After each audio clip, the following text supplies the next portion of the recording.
नमस्कार, मी पंजाब टक. आज आहे 28 मे 2025 आणि मी आलेलो आहे चाळीसगाव जिल्हा तालुक्यामध्ये लोंढेगाव या ठिकाणी आणि तुषार कृषी केंद्र या ठिकाणी शेतकरी मेळावा इन्व्हेज कंपनीने ठेवला होता आणि त्या ठिकाणून खास करून उत्तर महाराष्ट्रातल्या शेतकऱ्याला अंदाज देणार आहे.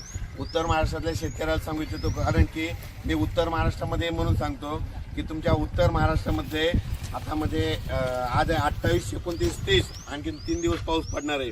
त्याच्यानंतर 31 मे पासून ते 5 जून पर्यंत हवामान कोरडं राहणार आहे, सूर्यदर्शन होणार आहे म्हणून हा अंदाज लक्षात येतो.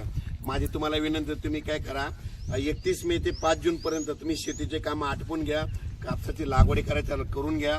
त्याच्यानंतर तुमच्या उत्तर महाराष्ट्राकडे 6 जूनला परत पाऊस येणार आहे. म्हणजे 6ला येईल, 7ला वाढत जाईल, 8ला वाढत जाईल, 9ला वाढत जाईल, तसाच वाढत म्हणजे 30 तारखेपर्यंत म्हणजे तुमच्या उत्तर महाराष्ट्राची चांगली पेरणी होणार आहे म्हणून हा अंदाज लक्षात येतो. पण आता राज्यातल्या सर्व शेतकऱ्याला सांगू इच्छितो, हा अंदाज म्हणजे चाळीसगाव तालुक्यातून लोंढेगाव या ठिकाणाहून देत आहे.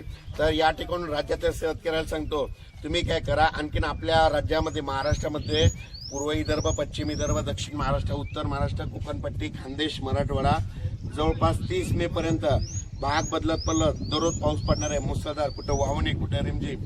त्याच्यानंतर 31 मेला लगेच वारं सुटणार आहे. 31 मे पासून ते 5 जून 6 जून पर्यंत ऊन पडणार आहे, सूर्यदर्शन करणार आहे म्हणून हा अंदाज लक्षात येतो. माझी सगळ्याला विनंती, जमिनीमध्ये 1 फूट ओल आहे, जर पेरणी करायला काही हरकत नाही. त्याच्यानंतर लागवडी कापसाच्या करायच्या असं तर एगट्या असं टोचून सरकी लावा. टोचून लावल्याच्या नंतर चांगलं पीक येत आहे आणि तुम्ही लावल्याच्या नंतर जमिनीत 1 फूट ओल असल्यामुळं तुमचे काही कापसे खराब होणार नाहीत म्हणून हे लक्षात येतं. पण राज्यात मात्र 30 मे पर्यंत राज्यात भाग बदलत पाऊस पडणार आहे. त्याच्यानंतर राज्यातला संपूर्ण पाऊस 1 जूनला मात्र सगळीकडे सूर्यदर्शन होणार आहे म्हणून हा अंदाज लक्षात घ्यायचा. अचानक वातावरणात बदल झाला, लगेच उद्या एक मेसेज दिला जाईल. धन्यवाद.